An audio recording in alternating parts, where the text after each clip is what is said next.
Flip or Flop. Today I have one of my most favorite people and my favorite type of customer, and it's the type of customer that gives us as a vendor a really hard time so that we drive the product forward. This is a guy that needs no introduction, but it's Mr. Michael Ludwig. Michael. Yes. Hi. Hi. I'm so excited that you're here. Excited to be here. I had to say, I'm a huge fan of my HexClad pan. It caramelizes sauces like nothing I've ever seen. My mother, when she was in Salt Lake City visiting me when I had back surgery earlier this year, she didn't clean it right. And that was the first thing that I got mad at post-op, was that she didn't clean it right. And there were like water marks on the outside of it. She was like, oh God, this is the worst. But sir, you requested that we do sandwiches from a particular place today. I want you to tell us about these sandwiches. So the sandwiches that we'll be trying today are from a place called Bay City's Italian Deli. It's a staple in Santa Monica. Everyone that works around Santa Monica or nearby Santa Monica knows Bay City's. They mostly know them for the Godmother sandwich. I think we're going to be tasting that one today. We sure are. And I think California, at least, in my opinion, there's a big culture around sandwiches. I think we do them right. I think we do them well. And I think that's what we'll find today, hopefully. Yeah, I'm really excited. I mean, I think I might have over-ordered. I don't think that that's possible. I'm just gonna stick my hand in here and grab a sandwich, and that will be the first one that we try together. I don't wanna, this is a little bit of Russian roulette sandwich style.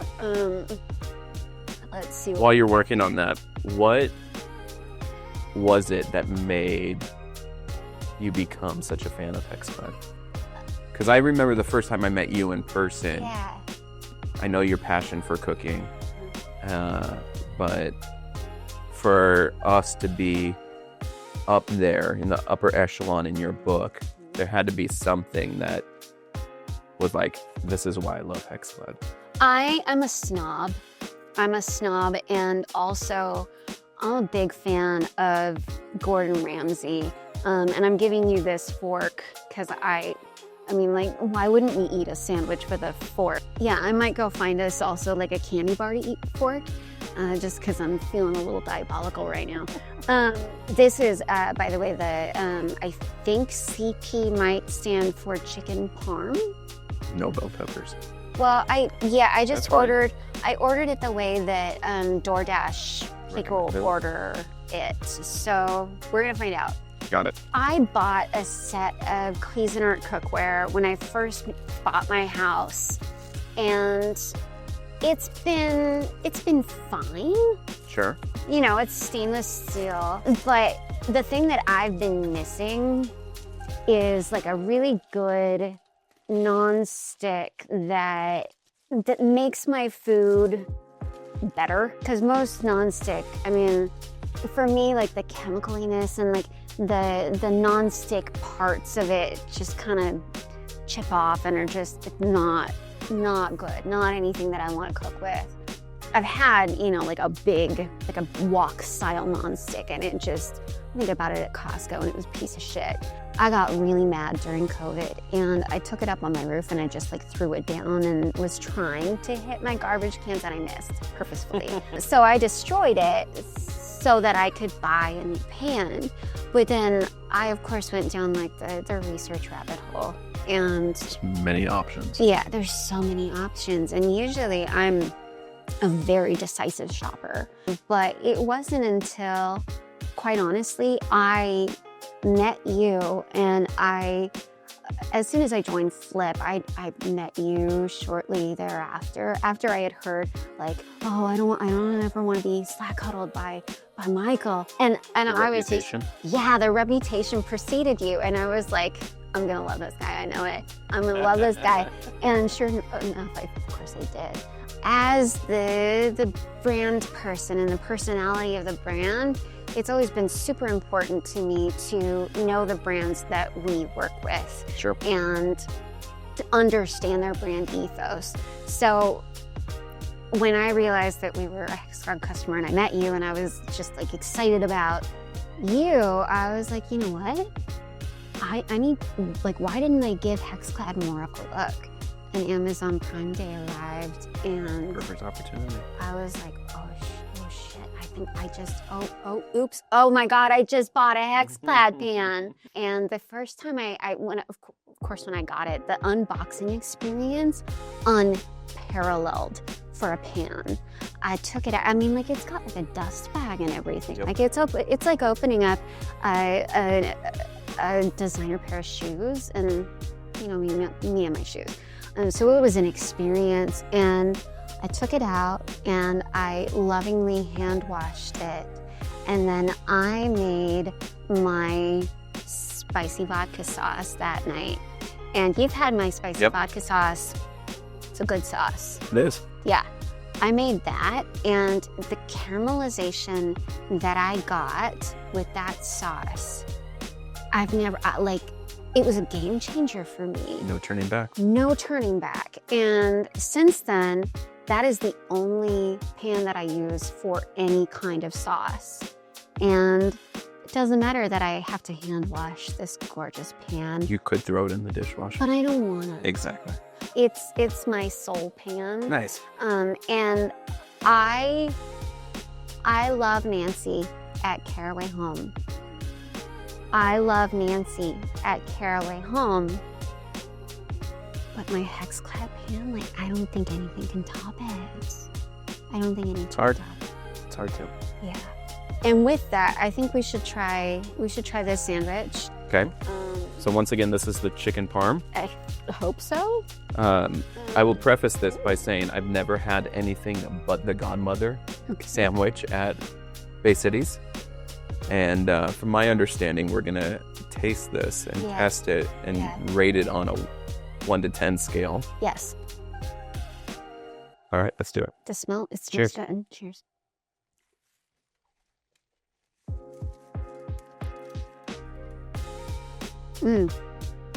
Good.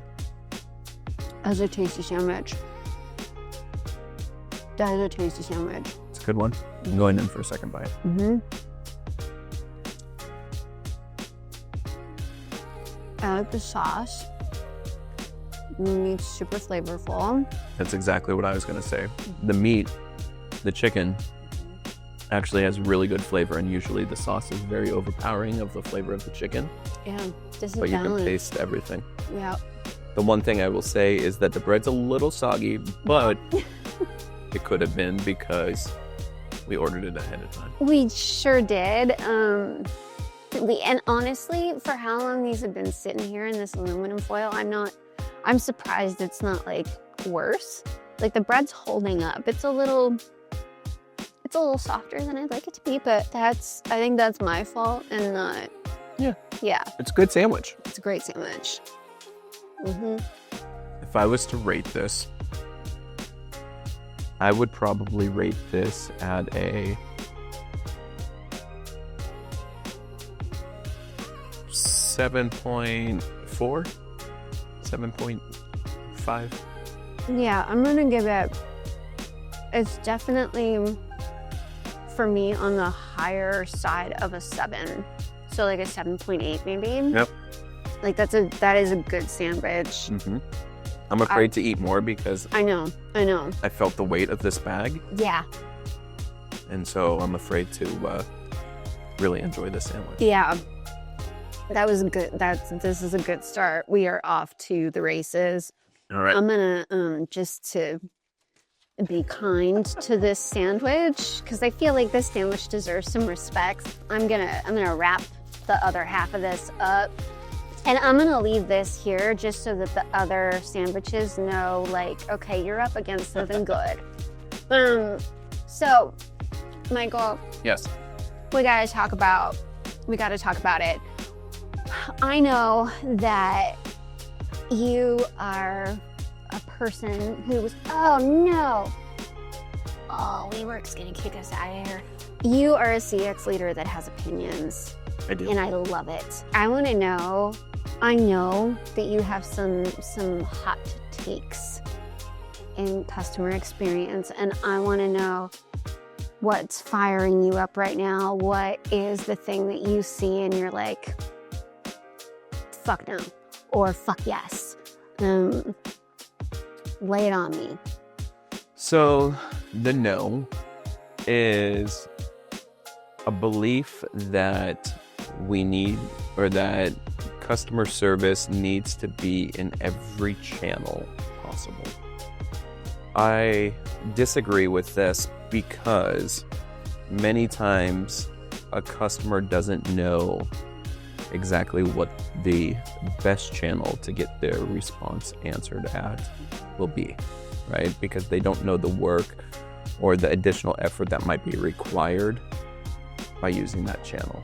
And so what I would love to see is more and more organizations focus more about understanding where their customers are coming in from, and then pointing the customer and educating the customer on where the best channel to get a proper response to their concern is, right? And there should be a seamless handoff, a frictionless handoff to make that happen. The thing that I'm most excited about is AI in customer experience, and not just AI in general, but I think AI has the power of doing a lot of, I want to say basic, but mundane stuff for our customers, not necessarily for our agents, or not necessarily like speeding up a process. But I was talking to someone about AI on a PDP, or AI on a cart during checkout. And I can't help but think about like the fashion industry, you know, how much returns they have to deal with, right? And if you think about the last time you went to Nordstrom's or a shoe store, when you say, hey, I want to look at these shoes, they typically bring out 3 pairs, right? They bring out the size that you want, a size above it, and a size below it, because they don't want to have to go back to the stockroom and get that pair each and every time. I feel like a lot of people order the same way, especially when a brand offers free returns, right? But we have technology such as AI.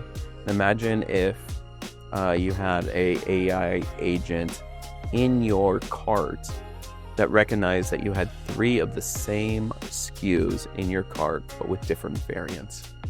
It could then make a recommendation saying like, hey, it looks like you have 3 of the same items, but different sizes in your cart.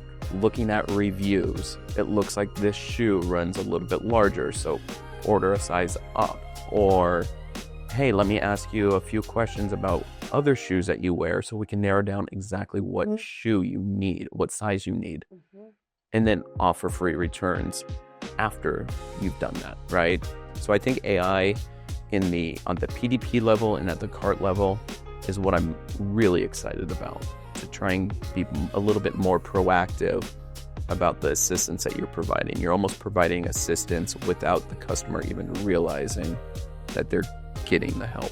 Yeah, 1000%. You know, I think about, I'm always focused on fun because that's, you know, look, with your voice. I am so excited about not only that in the context of being on the website, but that in the context of somebody calls while they've got things in their cart to talk to an agent. They may not need to. I mean, a good AI should be able to say, oh, this person has things in their cart and those things are the same thing or very similar items. Let's let the AI do the AI thing regardless of channel. Yep. It should work in every channel. One of the things that I really love about, you know, the configuration that you guys have helped us build with Flip is like there's a lot of proactiveness with Flip handling the phone call, right? It recognizes when a customer has a new order and will greet the customer differently than a customer that doesn't have a new order. But, you know, just taking that to the next level, and customer, to your point, has an abandoned cart maybe, and a customer calls in, Flip could recognize, like, hey, I see that you were recently looking at our 5.5 quart beef saute pan. Do you have questions about that? Is there questions that I can answer for you? It's recognizing the possible intent before the customer has to ask you for it. Yes. Yeah, preemptive. The thing that I get really excited about with this predictive stuff is what it will mean for when we get into the business of outbound calling. Yep. So, someone with an abandoned cart, oh, hey, Flip here. We see you abandoned this cart. What questions can we answer? Yep. The data is there. So as this AI thing develops, it should be doing the things that are proactive. It should be reaching out on behalf of a brand. And I'm so fucking excited for that to be starting to happen, because it's a game changer. Yep. It's a game changer. Because the thing that I keep coming back to is that agents don't always, there's a wealth of data. An agent doesn't always have all of it in front of them. Sure. And with an AI, if they're connected to all of the data sources, it can surface all of that data. The instant somebody calls, or the instant it realizes, oh, we need to proactively reach out to this person because their credit card has expired on this subscription. Yep. Or, they canceled their subscription but only canceled a piece of it and we need to clarify it. Or they abandoned their cart but the intent is to buy, so what can we do there? We're doing some really cool things with data, like being proactive about return to senders, right? For a lot of organizations, including our own, we work with 3PLs, and they do our shipping for us. But one thing that we don't see is anytime a package is returned to a 3PL because it has an undeliverable address, right? Maybe the driver is new and can't find that address, so they mark it as undeliverable. It's the things that the customer doesn't necessarily know about, but it's going to cause frustration to them. And historically, we've had to wait for the customer to reach out to us saying like, hey, I never got my order, where is it? And then our agent would then go check and see, let me check the tracking information. Oh, it looks like it was returned to sender. Let me go ahead and try and fix this for you. There are so many opportunities for us to be proactive, which we've started to do about like, hey, we see this, we're getting this information from our carrier and from our shipping partners. We can be a little bit more proactive and reach out to them before that package actually reaches our warehouse now. And there's, tons of different opportunities for us to proactively reach out to the customer. Flip could reach out to the customer saying, hey, it looks like one of your shipments was returned to our warehouse or is on its way to our warehouse. It looks like it's, on its way back because of a address issue. Can you please confirm your address with us? Great, let me go ahead and get that reshipped out for you. Easy, done. Doesn't need any agent involvement. Right. And happens automatically. I think we've got to try our second sandwich. Let's do it. Are you ready? Yep. Okay. Remind me again how many we have? 3. So we're on number 2. Perfect. Let's see. And I know which one of these is the godmother, so this one won't be as much of a surprise, although I think I ordered a meatball sub. Okay. Yeah, that's an M and a B, right? Yep. Small meatball. Yeah. Okay. And I love that you ordered a lot of Italian sandwiches. Well, yeah, I couldn't just order a regular ham sandwich. That's a nod to you, Tanner, if you're watching from Order Protection. I took him to Bay Cities and he ordered, I think, a tuna sandwich. God damn it, Tanner. Yep. Already screwing up. But I did good, right? You did great so far. How you like that, Tanner? You may be tall, but I got you on the sandwiches. Oh, this smells really good. Shall we? Yeah, look at that clean cut. Like, I didn't shim any of the meatball off on that. Ugh. Let's do it. Cheers.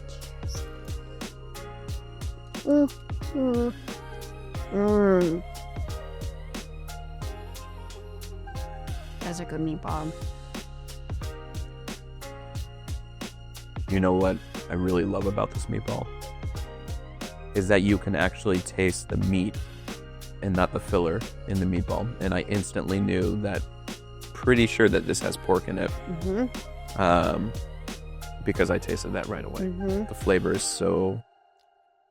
It's so good. It's so good. And there's a little bit of a kick to it. Oh my God.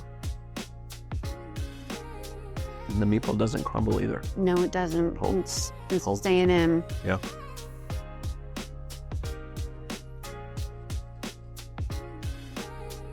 I could absolutely eat this whole thing.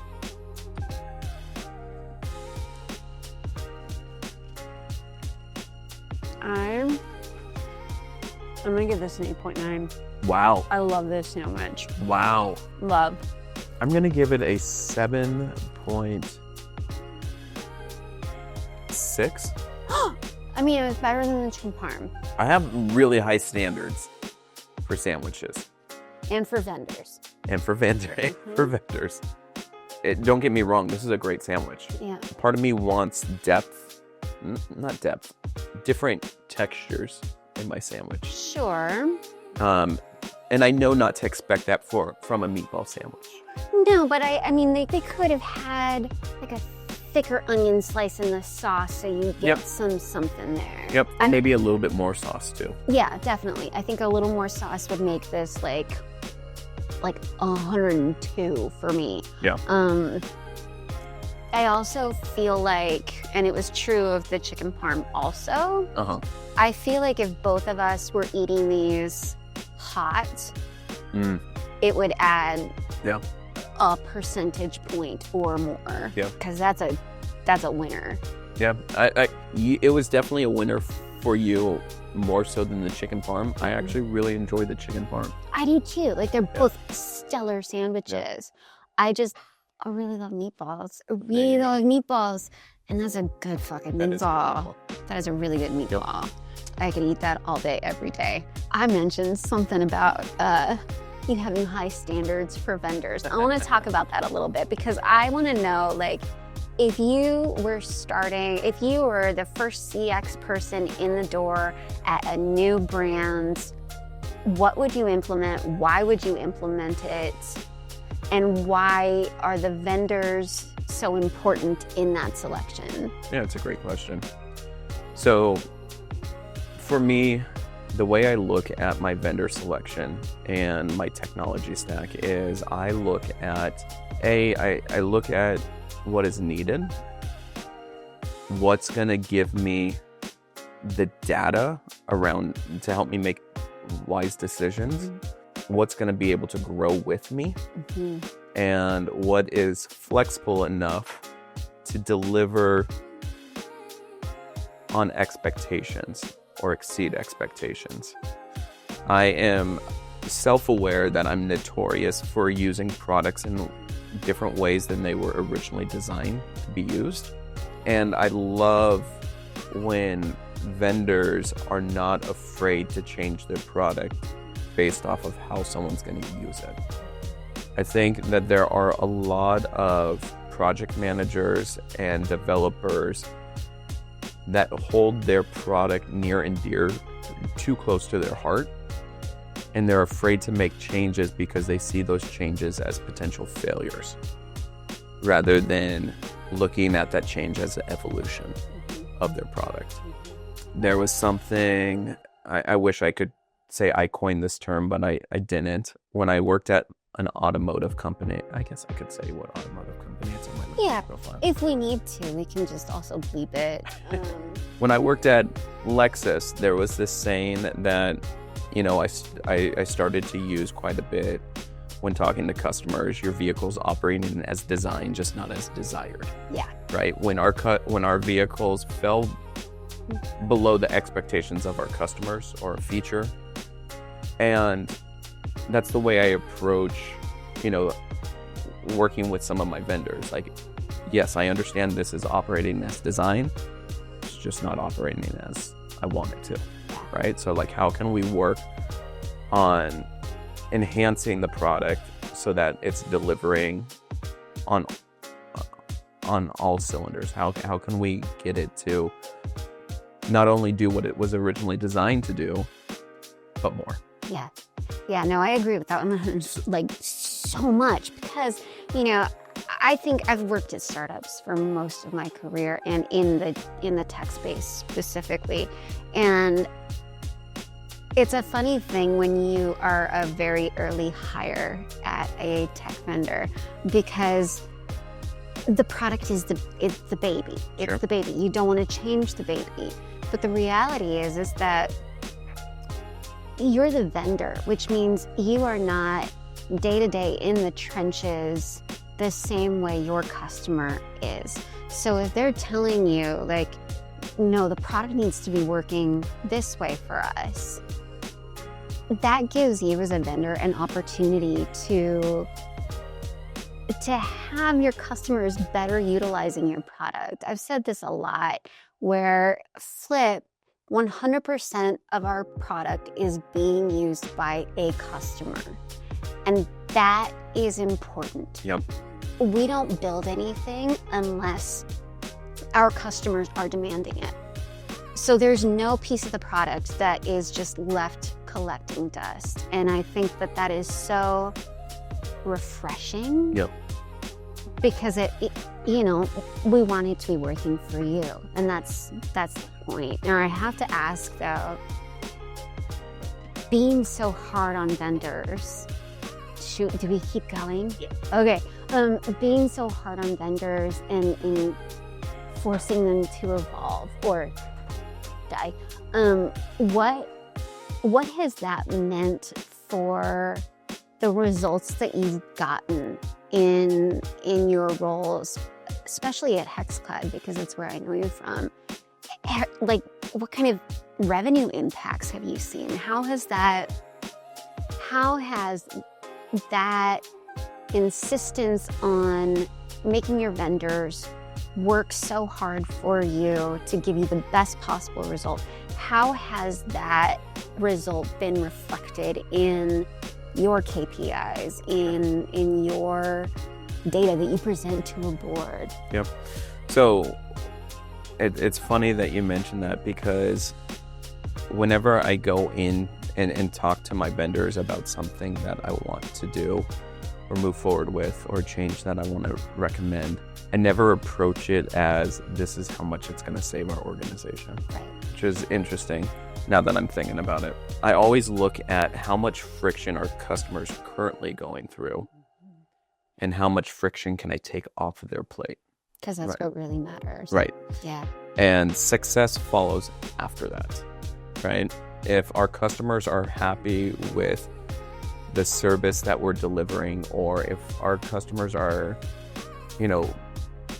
interacting with us in a very natural, frictionless way, they're going to continue doing business with us, right? And one of the things that we've seen and we've actually measured is that a customer that interacts with our support team on average has a 20% higher AOV than a customer that never engages with us at all. And it just goes to show that, like, the customer is building, or we're building that trust with the customer when we're trying to resolve their concern, right?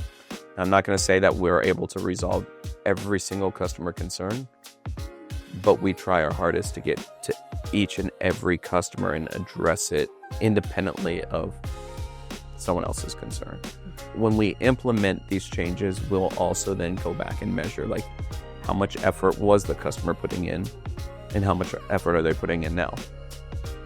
We also look at things as, when we say customer, it's not always the customer that purchased our product, right? It's maybe the agent. That could be our customer when we make an enhancement, right? And so there's many different evolutions of different vendors' products that we've used, and each time we look at who is our customer. Is it the agent or is it the end user? And what type of friction point are we trying to remove? And then measuring based off of that. Nice. Have you ever had to fire a vendor for not helping in that journey towards frictionless support? No. Good. Yeah. That's really good. When I vet out a vendor, it's not a overnight process. I build relationships with, these different tech partners. And when I'm narrowing down my selection, one of the hardest things typically is telling a competitor or a competing vendor that we're not going to go with them. Because I built up this relationship with them. I put them through their paces, getting, different questions answered, and evaluating one tech partner over another. And that's sometimes the hardest thing to do. But we're very selective over our tech partners, and we really look for tech partners that are going to work with us to have the same end goal in taking care of our customers that we do.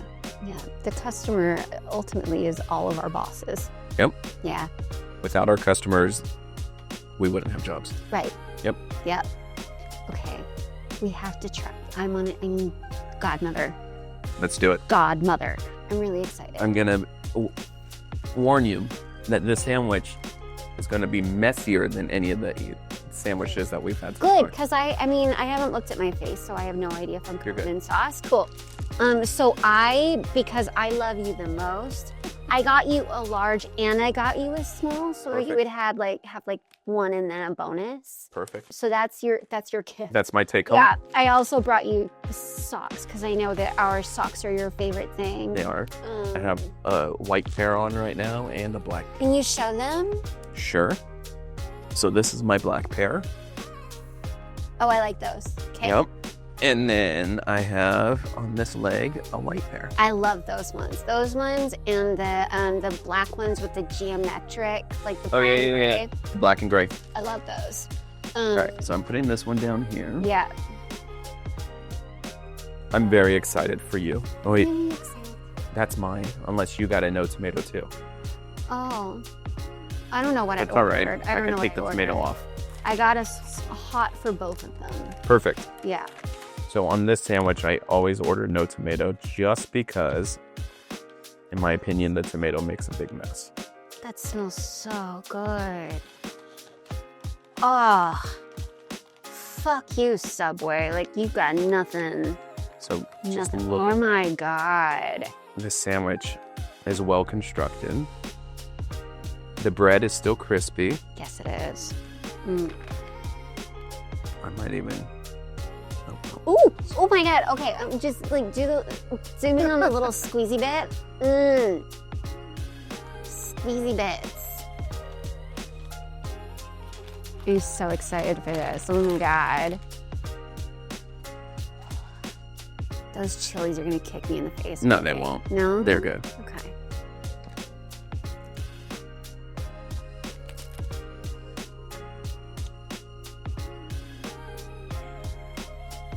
Oh my God. This is my favorite sandwich. God. I don't think I've ever had a sandwich this good. I was afraid that I was overhyping it. No, this is fantastic. Oh my God. Very well balanced. Oh my God. You get the crispiness of the lettuce, the different meats in here, the pickles, the hot peppers, the juiciness of the sandwich. Mm-hmm.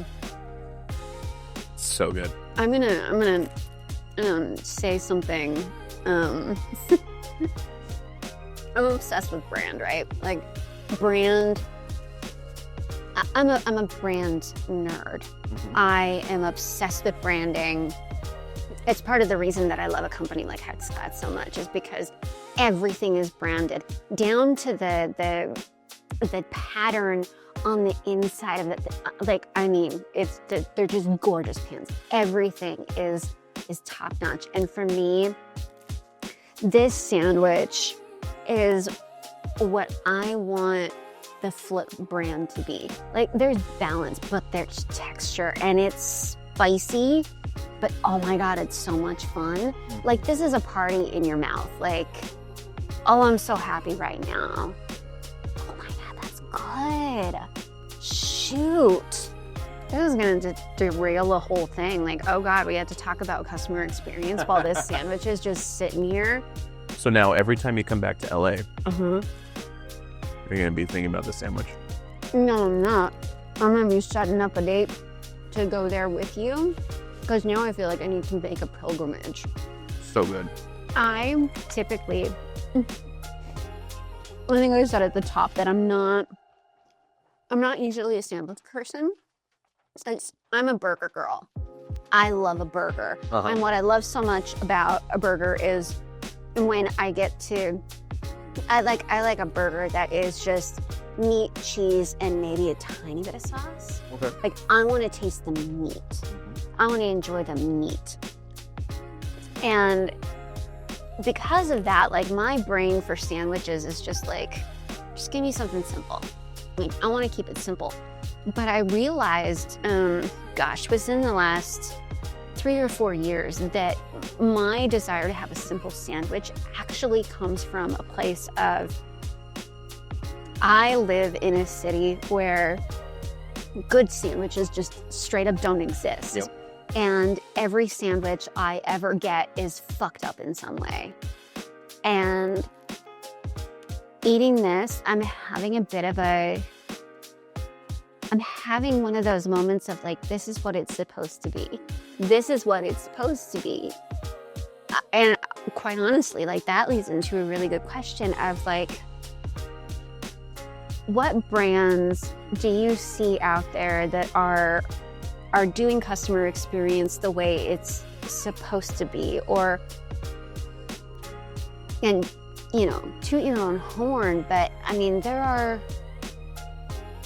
a lot of sins in the customer experience world, but the brands that are doing it right, it's just like, this is how it's supposed to be. Right. Talk to me about that ideal customer experience profile. I eat this sandwich and go for it. Create some ASMR for us, because the crunch is unreal. I think, to me, there's a lot of brands that do things well. In my opinion, there hasn't been a brand yet that hits on all cylinders. I should say a D2C brand that hits on all cylinders. I think Apple gets really close. That's a much bigger brand than most D2C brands. Yeah. We're getting close. I'm close with Kate at Terra Cafe. They're doing some amazing things. Ruggable is doing some amazing things. Shout out to Roma from Ruggable. She was here earlier this week, and we sampled Tex-Mex tacos. Okay. Yeah. Crispy or crispy shell, right? No, they were from Home State, which is just across the street, and yeah, I'm still not over it. One of the tacos I thought was supposed to be a spicy one. It was called the Tijuana Panther, which you would think like sounds spicy. It was an utter disappointment. I've been a owner of a TK2, a Terra Cafe machine, and the unboxing experience alone on that had me blown away. And it was clear to me that this company was hyper focused on every touch point that a customer has. You know, and I love interacting with Kate at Terra Cafe because, you know, this was their second machine, and they made this machine based off of all the feedback that it got from their original owners that bought the TK1. That's a beautiful thing. And they made this machine updatable via firmware updates over the air, and they get constant feedback from customers. They take that feedback from their support or their experience team and push it right over to development. Development finds a solution, and they push out an update over the air, which, in my opinion, a brand's customer support team, if done well, I would say 80% of their job is listening, right? And then taking action on what they've heard is, like, if they're listening well, they'll send that feedback to the correct parties and get action taken to try and resolve that concern. So getting back to Terra Cafe, like everything from the unboxing experience to the setup experience was top tier. Like I said, it was clear that they had the focus of the end user in mind at every touch point that they had for this fairly complicated product, right? Or complex product. You know, they know that going into it, a customer might feel overwhelmed with unboxing this big machine, lots of moving parts in there. So they get ahead of it and say, like, how do we make this as less stressful as possible? And they did a fantastic job. So shout out to you, Kate. Yeah, shout out to you, Kate. I will meet you the next time I'm in New York, I'm sure. Yeah, we're going to make that happen. And I might have to find another, like, a deli and see how NYC sandwiches stack up to this, because this is the best sandwich I've ever had. I'm glad you loved it. I love it so much. I honestly, when I was looking at, because I like a boring sandwich, because a sandwich is so easy to fuck up. But yeah, when I was looking at it, I was like, I don't know. I really don't know. We didn't give it a number. I probably don't think I have to. Okay, have you ever seen Spinal Tap? No. Apologies. Judge me. Yeah. There's this, I mean, the joke with Spinal Tap is you turn it up to 11, and that, like, on a scale of 1 to 10, you turn it up to 11. That's 11 for you? Oh, yeah. Best sandwich I've ever had, in all caps. And you know how I feel about all caps. And keep this in mind. That sandwich has been sitting in that wrapper for how long? An hour? Yep. And it's still that good. I know. Oh, man. It's like, I could cry. This is such a good sandwich. Yeah, it's definitely a 10 up there for me. Absolutely. Absolutely. Yeah. I would be sad if anybody gave it anything less than that. I was going to say maybe a 9.9, 9.8 because the bread can sometimes be a little too crispy. Yeah. Where it eats at the roof of your mouth. Yep. Hurts your teeth when you're gnawing at it. That's it. I love the drip that comes from it. It's perfect. It's just like the sensory experience. It's like opening up a really great package. It's just, it's so perfect. I gotta wonder, you know, what can brands do now to up their letter grade from like a B to, I mean, like, my ratings now are just like, they're so fucked. This is an 11, these two I don't give a shit about. And I mean, you know how I feel about a meatball. What can brands do? Like, how can brands get to an 11 right now? I think all brands really need to do is listen, right? And show their consumer that they're listening. I think the gold standard for customer experience is if you're able to have a customer leave after interacting with you and not forgetting about the way that they felt after interacting with you, hopefully in a positive way. That's what you try and aim for, right? Maya Angelou said, you know, people will forget about the things that you did for them, but they'll always remember the way that you made them feel. And that's so true. And so, like, brands need to validate customers' feelings, right? It's a thing that I preach with all my agents all the time. Like, a customer doesn't have to agree with our decision, but they should understand where that decision came from, right? If a customer feels that they're disconnected, they'll stop listening, right? They'll give up on a brand. And so brands just need to focus on like how to connect with the customer and ensure that they're being heard. It's simple and sweet, and it seems like that ought to be a given. I mean, it's customer experience. It's not anything other than that. I mean, I love that you brought up that Maya Angelou quote. I think about, and of course, I'm coming from a branding perspective as a marketer nerd. Walt Disney said something similar. And so did Bob Iger, who took over and ran Disney for 1 million years. Yep. Like, your experience with a brand is made up of 1,000 touch points. Yep. And at each one of those stages, you have the opportunity to pass or fail. And when you fail on the important stuff, you lose your customers. Even when you fail on the not so seemingly important stuff, 100%. you lose them. You know, I'm a little brain dead after this sandwich. Like, holy shit, my brain has just like,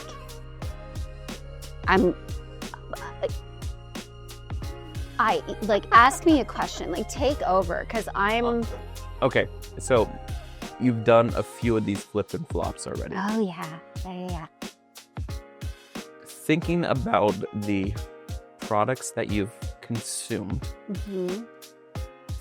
where does this sandwich experience fall on your list? Okay. Not the talent, because that's not No. fair to ask. No. But the tasting. Yeah. So for me, in all of the episodes that I've done of Flip or Flop, in total, I would say that this sandwich matches up for me to the level of love I have for my favorite pizza in Brooklyn that I got to try with Nancy at Caraway. Hey, Nancy. I still love, I mean, like, you haven't sent me Caraway pans, so I don't have any context. I know that I will love HexClads more, but, you know, again, I don't have a bar.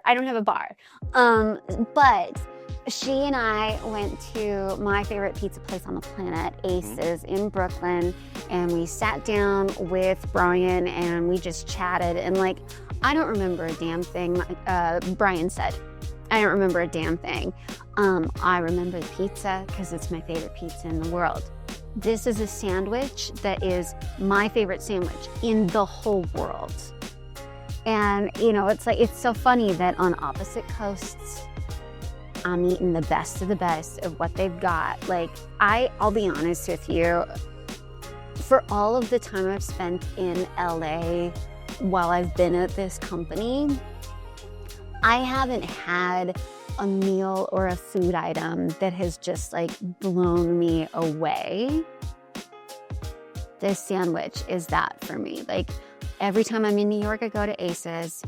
Every time I come here, I am going to Bay City with Michael because it's that good. Okay.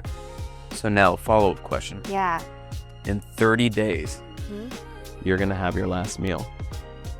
Is it Ace's or Bay Cities? The universe and the world have let me get away with a lot in my time on this planet. So, being who I am, I'm going to demand both, and I am going to get both, and I am going to revel in eating both and not sharing with anybody until I have decided that they can have some. There you go.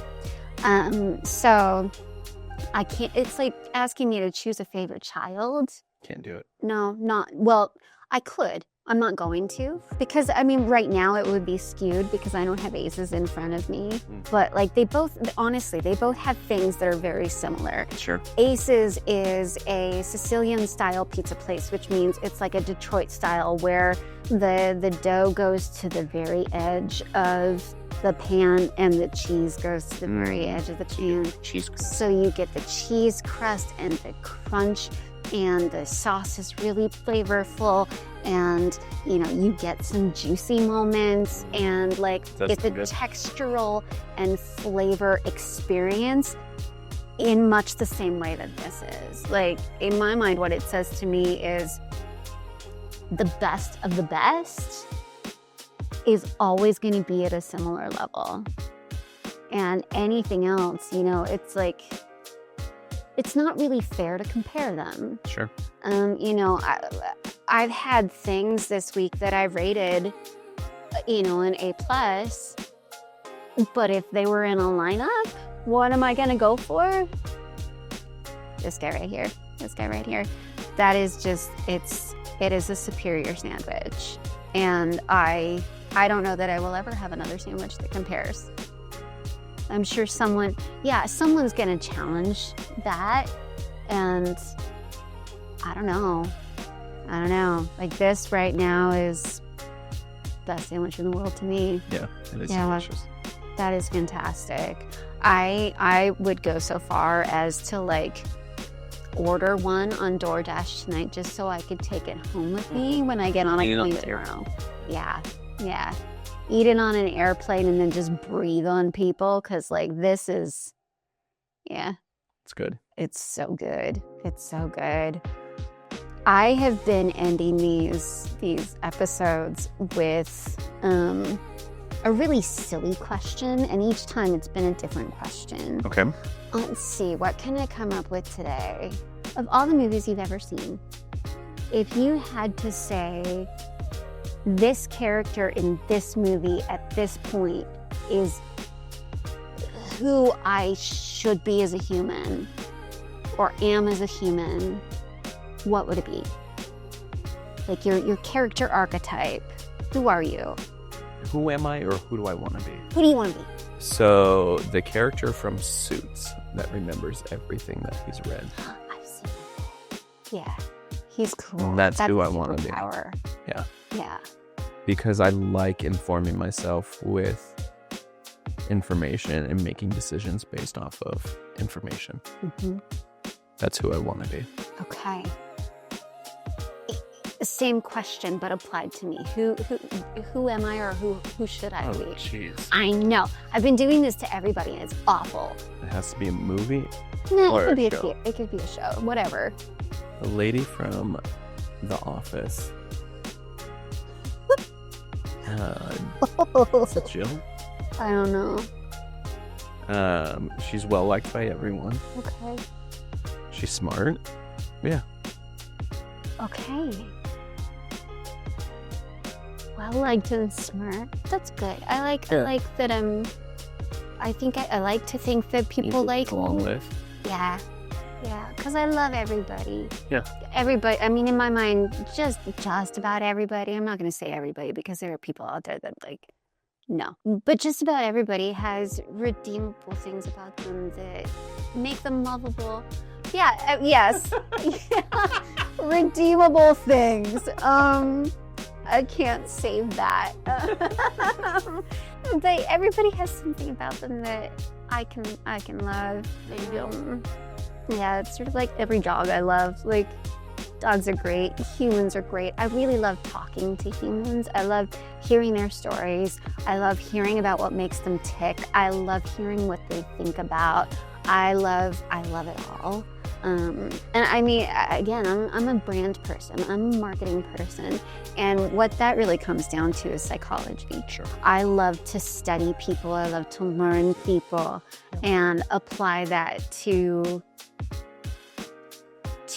the work that I do. And for Flip, it's been so much fun because what I've realized in all of my years in this space is that B2B marketing just fucking sucks. Yep. It's not fun. It's not interesting. And when I got to this company, it was like, okay, this is an AI company, but it was before everybody was really talking about AI. And I realized very, very soon after I joined the company, it was quite literally the second day at the company, I realized that the clients that we were going after, the prospects that we were going for, they didn't understand that consumers are okay with customer experience, which is the most human piece of any brand. They didn't realize that consumers are okay with an AI taking over pieces of that customer experience. And in the context of what Flip does, answering the mundane questions, the easy questions, the questions that a human is not needed for, we've been rejected because brands just don't understand that, like, that is a piece of this very human customer experience thing that can be and should be taken over by an AI so that the humans have time and energy to put towards the things that a human is really needed for. So for me, in creating the brand of Flip, I said, you know, like, let's make this the cutest fucking robot on the planet. Like, let's make it friendly, let's make it silly, let's make it funny. Yep. And quite honestly, let's plug that ethos into everything that we do across the board. So I want everybody at Flip to be somebody that anybody could talk to and have a good time. Yep. That's what I really want. And I want it to always be an experience with our brand of, we don't know it all, but we're gonna listen, we're gonna have a good time together, and I want everybody leaving time with our brand feeling really good. Yeah. Yeah. You know, it's interesting that you mentioned all this, because if you think about Wendy's on Twitter, you know, they don't use that platform to sell burgers. Right? You know, they create a persona that's relatable, that people like seeing, like engaging with, but they don't market on that, right? Mm-hmm. They let their brand voice speak for, you know, their marketing purposes. Mm-hmm. And that's exactly it. Like, I think that you guys run into so much friction because 10, 15 years ago, chatbots came out. Yeah. And they sucked. Yeah. You know, there was this so much hype around chatbots, but it was still a predetermined, pre-executed automation flow that would just take place. There was nothing smart about chatbots, right? And I think people were so burnt from that they're afraid to get burnt again. Yeah. Yeah, that's true. But I love that, you know, I love that Flip focuses so much on, like, building out the platform to be exactly what their customers want it to be. Yeah. One of the things that you once told me, I think it was you that told me, that every year you guys go through all the features within Flip and look at if there's any features that are not being used, and you kill those. But even if there's one feature that one customer is using, you leave it on. Right. Yeah, I mean, if something in the product is working for Michael at HexClad, at some point there is going to be, even if it's you're the only one using it, at some point there is going to be somebody else that is like, yep, I need that exact thing. 100% of our product is used by someone, which is the coolest thing in the world to me. We don't have anything that's just sitting there collecting dust. Yep. And that's, coming from the vendor perspective, that's the way it ought to be. Exactly. We shouldn't build things because we think you'll want it. We should be building things and spending our time building the shit that you will use and that you need. I love it. Okay. It's been fun. This has been so much fun. I've also been playing people out on a random song. And I've been picking them the whole week. I'll let you pick mine. We've gone from Doechii to Engelbert Humperdinck to Chaperone. Like it's been weird. We've gotten really weird, which makes sense. What kind of genre No, do you? I'll let you choose. Oh God, should we try the cake? I got cake too. No, because I'm going to be finishing the sandwich off camera. Smart.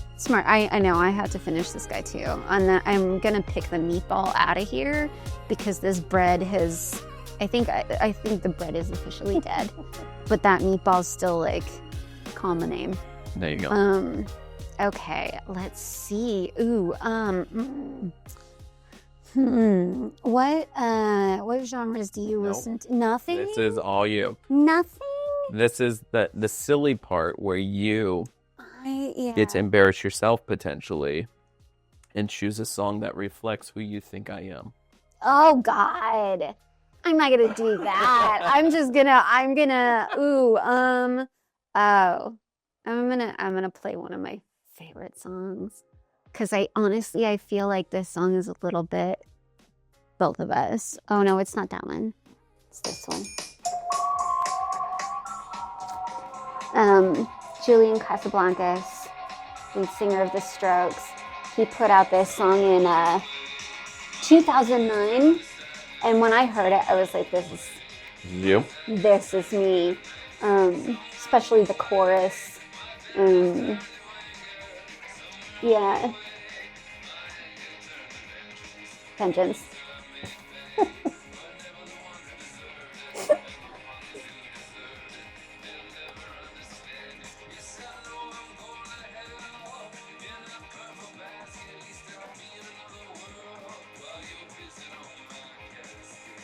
Okay. Yeah. I'm here for it. Yeah. Yeah. It's just fun and silly and little scary. Fun, silly, and a tiny bit terrifying. I love it. Yeah. I'm here for it. With a good rhythm. But I'm going to go eat my sandwich now. Yeah, I think See that's ya. a great idea. Bye.